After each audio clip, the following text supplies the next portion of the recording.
Hello बच्चों, आप लोग कैसे हैं? आई होप आप लोग बहुत ही अच्छे होंगे। चलिए भाई, फिजिक्स की क्लास हम लोग आगे बढ़ते हैं।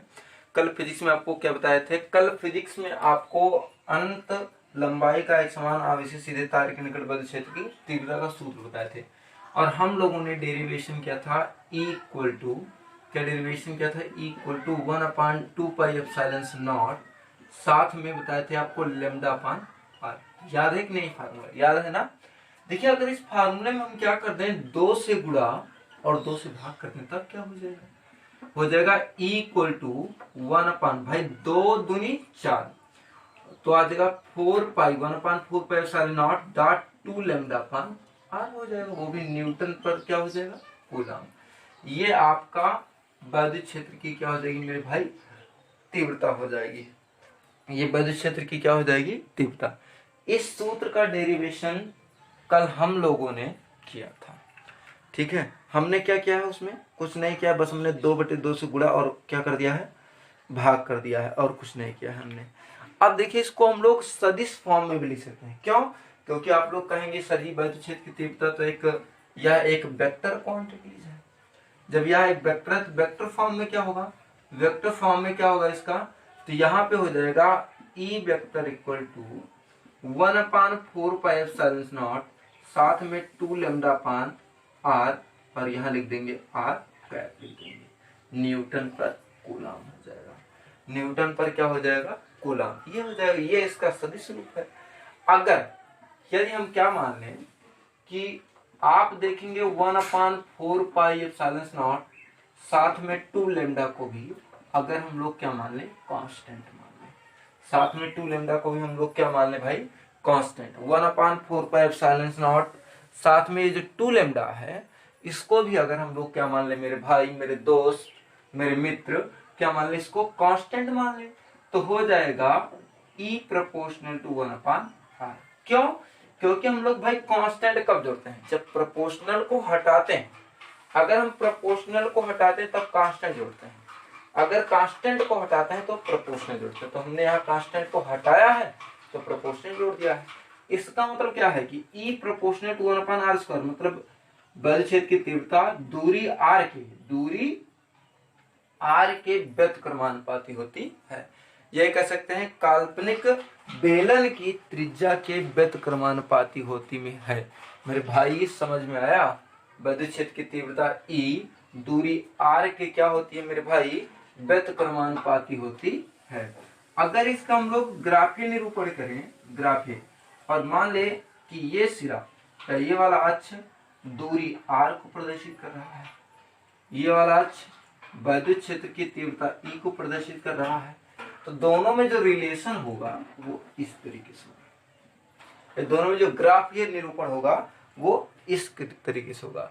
भाई व्यतक्रमानुपाती का मतलब क्या होता है? व्यतक्रमानुपाती का मतलब ये होता है कि जब दूरी r बढ़ेगी तो बद्ध क्षेत्र की तीव्रता क्या होगी मेरे भाई? घटेगी। ठीक है, देखो दूरी r जब जैसे जैसे आप दूरी r बढ़ाएंगे तो बद्ध क्षेत्र की तीव्रता ऊपर से नीचे नहीं, मतलब घट रही है। तो दूरी जब r बढ़ेगी तो बद्ध क्षेत्र की तीव्रता घटेगी, और जब दूरी r घटेगी, घटने का मतलब है जब इधर की ओर आएगी तो बद्ध क्षेत्र की तीव्रता क्या हो जाएगी? बढ़ेगी। तो ये हो गया आपका बद्ध क्षेत्र की तीव्रता के बारे में कल जो टॉपिक पढ़ाए थे उसके बारे में।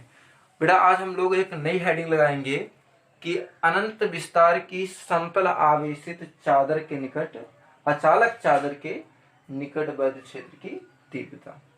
हम लोगों को हेडिंग लगाना है आज अनंत विस्तार की समतल आवेशित चादर के निकट बद्ध क्षेत्र की तीव्रता। चलिए देखते हैं कैसे क्या करना है। इसमें हम लोगों को जो हेडिंग लगानी है वो हेडिंग लगा लीजिए अनंत विस्तार की समतल आवेशित, अनंत, फिर से बोल दे रहा हूं, अनंत विस्तार की समतल आवेशित अचालक चादर के निकट बद्ध क्षेत्र की तीव्रता। देखिए हम इसमें क्या कर रहे हैं, इसमें हम मान ले रहे हैं, हमारे पास एक अनंत विस्तार की समतल आवेशित चालक है। अनंत विस्तार की एक समतल आवेशित चादर है। ये प्लस हो गया, ये भी प्लस हो गया, ये भी प्लस, ये भी प्लस हो गया। और एक समान आवेशित है, इसलिए हर जगह आवेश की जो मात्रा है वो क्या होगी, बराबर होगी।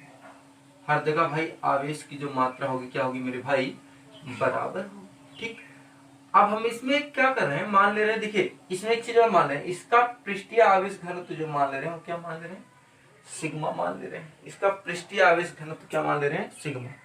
और पृष्ठीय आवेश घनत्व किसे कहते हैं भाई, पृष्ठ मतलब कुल आवेश और पृष्ठ के अनुपात को पृष्ठीय आवेश घनत्व कहते हैं। इसको याद रखिएगा, अभी आगे काम आएगा। ठीक है, इसमें हम एक काल्पनिक गॉसियन पृष्ठ मान ले रहे हैं जिस पर हमें गॉस की प्रमेय लगाना है, और वो गॉसियन पृष्ठ मान ले रहे हैं कि इस पृष्ठ के अभिलंबवत अंदर की ओर जो है वो जा रहा है, मतलब इस पृष्ठ के आर पार जा रहा है।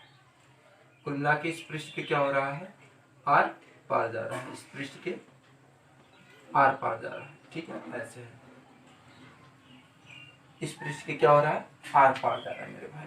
ठीक, अब हम क्या कर रहे हैं, इसके दो पृष्ठ मान ले रहे हैं, ये पृष्ठ है आपका P, और इधर ही एक छोटा सा पृष्ठ मान ले रहे हैं Q, और एक यहाँ पर एक पृष्ठ मान ले रहे हैं PQ R। तीन पृष्ठ हमने मान लिया है, P, Q और R।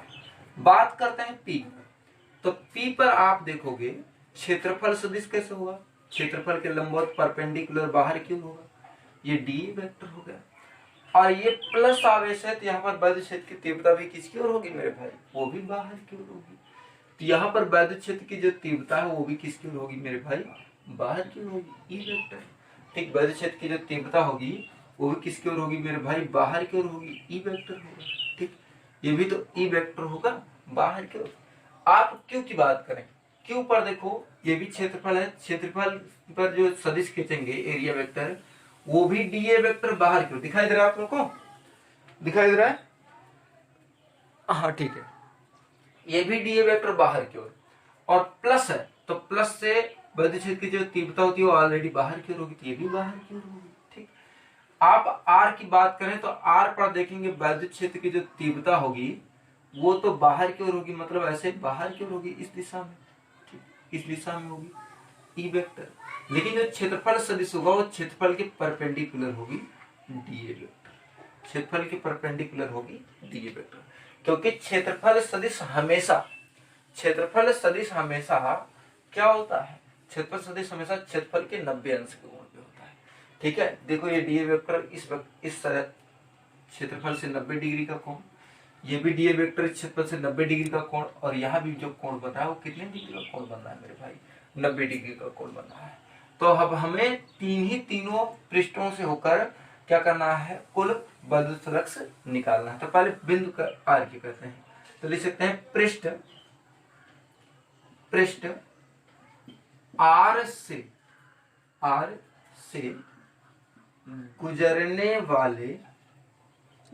गुजरने वाला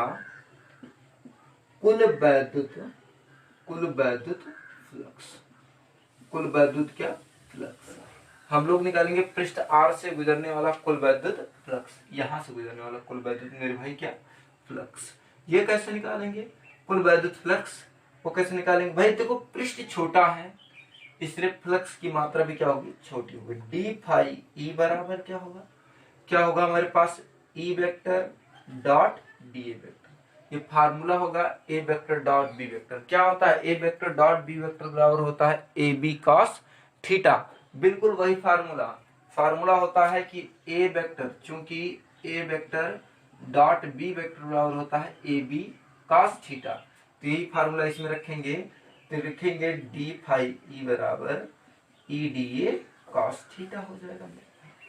थीटा इक्वल टू कितना लेंगे यहाँ पे, 90 डिग्री। अब क्यों लेंगे, क्योंकि आप देखोगे ई वेक्टर और डी ए वेक्टर एक दूसरे से परपेंडिकुलर है, लंबवत है, इसलिए लंबवत का मतलब 90 डिग्री का कोण बना है ना दोनों के बीच में, इसलिए थीटा इक्वल टू कितना लेंगे, 90 डिग्री।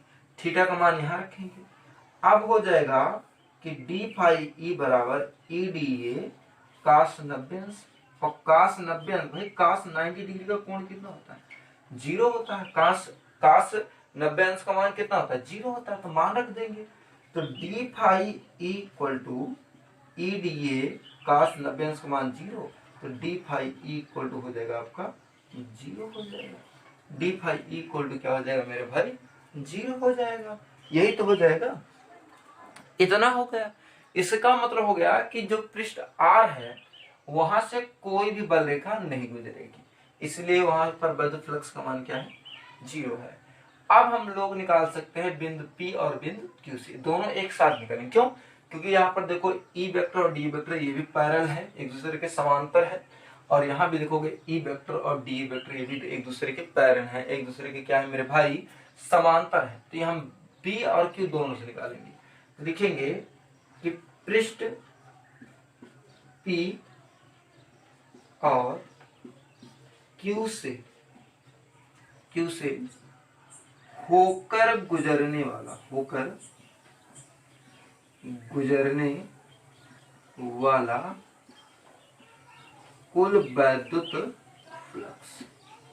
कुल वैद्युत फ्लक्स कहां से, P और Q से। भाई P पृष्ठ से और Q पृष्ठ दोनों से होकर गुजरने वाला कुल वैद्युत फ्लक्स। क्योंकि ये अदिश राशि दिशा का कोई मतलब नहीं होता, डायरेक्टली जोड़ देंगे। तो लिखेंगे हमारे पास क्या लिख सकते हैं, इसको लिख सकते हैं कि डी फाई ई बराबर P से, तो लिखेंगे E vector dot D vector, ये P के लिए है, ठीक है, और दूसरा Q के लिए भी यही है, तो यहाँ पे हो जाएगा E vector dot D vector, ठीक है। देखो एक एक कितना हो जाएगा, 2 हो जाएगा। अब दोनों को जोड़ क्यों है, पहले इस राशि से, ठीक है, और E vector dot D vector यहाँ भी पैरेलल है, यहाँ भी E वेक्टर और D वेक्टर पैरेलल है। तो भाई एक ये दिखाई दे रहा है आप लोगों को, नहीं दिखाई दे रहा, एक ये नहीं दिखा रहा, चलो ठीक है समझ लीजिएगा। एक ये कितना हो गया, 2 हो जाएगा। तो डी फाई ई बराबर आपका हो जाएगा 2 E vector dot D vector, formula वही है। A vector dot B vector बराबर क्या हो जाएगा मेरे भाई, AB cos थीटा। तो डी फाई ई बराबर आपका आ जाएगा 2EDA cos थीटा, और यहाँ पर थीटा का मान क्या होगा, 0 डिग्री होगा। क्यों? क्योंकि बिंदु P और Q, पृष्ठ P और Q पर आप देखोगे E वेक्टर और D वेक्टर एक दूसरे के पैरेलल है, एक दूसरे के क्या है मेरे भाई, समांतर। जब समांतर है तो थीटा का मान क्या रखेंगे, 0 डिग्री मान रख दीजिए। अब इसमें आ जाएगा डी फाई ई बराबर 2EDA cos थीटा का मतलब cos 0 डिग्री, cos 0 डिग्री मान 1 हो जाएगा। तो यहाँ पे हो जाएगा डी फाई ई बराबर 2EDA। देखो ये पृष्ठ छोटा है, ये जो पृष्ठ है ना वो छोटा है, ठीक, इसलिए फ्लक्स की मात्रा भी, गुजरने वाली फ्लक्स की मात्रा भी क्या होगी, छोटी होगी। हम क्या करेंगे, दोनों पक्षों का इंटीग्रेशन कर देंगे, दोनों पक्षों का क्या करेंगे, इंटीग्रेशन कर देंगे। भाई चलिए इंटीग्रेशन कर देते हैं। बंद सर्किट है तो क्लोज सर्किट लगा लीजिए। जब आप इंटीग्रेशन करोगे डी फाई ई का तो फाई ई आ जाएगा 2E। भाई हम इंटीग्रेशन किसके करते हैं, जिसके आगे डी लगा हो, तो ए के आगे डी लगा है तो ए का इंटीग्रेशन कर देंगे। Integration with close circuit of D, यहाँ पे आ जाएगा phi equal to 2E, DA का इंटीग्रेशन क्या आ जाएगा मेरे दोस्त, मेरे भाई, ए हो जाएगा। डीए का इंटीग्रेशन क्या हो जाएगा, ए हो जाएगा। क्योंकि आपको एक चीज तो पता ही है, क्या पता है मेरे भाई मेरे दोस्त, क्या पता है कि फाई ई बराबर होता है Q अपॉन एप्सिलॉन नॉट होता है। और यही याद हो तो गॉस की क्या है, प्रमेय है, लिख सकते हैं यही गॉस की वो है प्रमेय है, यही गॉस की क्या है मेरे भाई, प्रमेय है। फाई ई बराबर हो जाएगा Q upon epsilon naught. Phi E का मान यहाँ रख देंगे, इसलिए Q upon epsilon naught equal to 2E into A हो जाएगा। भाई Q बराबर क्या लिख सकते हैं, सिग्मा इंटू ए। याद हो तो अभी बताए थे पृष्ठीय आवेश घनत्व, बताए थे कि नहीं बताए थे ना। यहाँ पे ये देख लो, सिग्मा बराबर Q अपॉन ए, तिरछा गुणा करा देंगे तो Q बराबर सिग्मा इंटू ए, ये मान यहाँ रख देंगे। Sigma into A upon epsilon not बराबर 2E ए हो जाएगा। ए से ए क्या हो गया मेरे भाई, कैंसिल, 2 गुणे में है, इधर आएगा भाग में, तो E इक्वल टू आ जाएगा sigma upon 2 epsilon naught, E equal to आ जाएगा सिग्मा अपॉन 2 एप्सिलॉन नॉट। हो जाएगा कि नहीं मेरे भाई, यही तो हो जाएगा। आपको समझ में आया? तो ये E vector equal to sigma upon 2 epsilon naught, यही किसी समतल आवेशित अचालक चादर के निकट उत्पन्न वैद्युत क्षेत्र की क्या है मेरे भाई, तीव्रता है। उत्पन्न वैद्युत क्षेत्र की क्या है मेरे भाई, तीव्रता है। अब इसके आगे आपको कल पढ़ाएंगे, ये डेरिवेशन आप लोग नोट कर लीजिए। समझ में आया है तो बता दीजिए, नहीं आया तो भी बता दीजिए, ठीक है। चलो बेटा आगे चलते हैं हम लोग।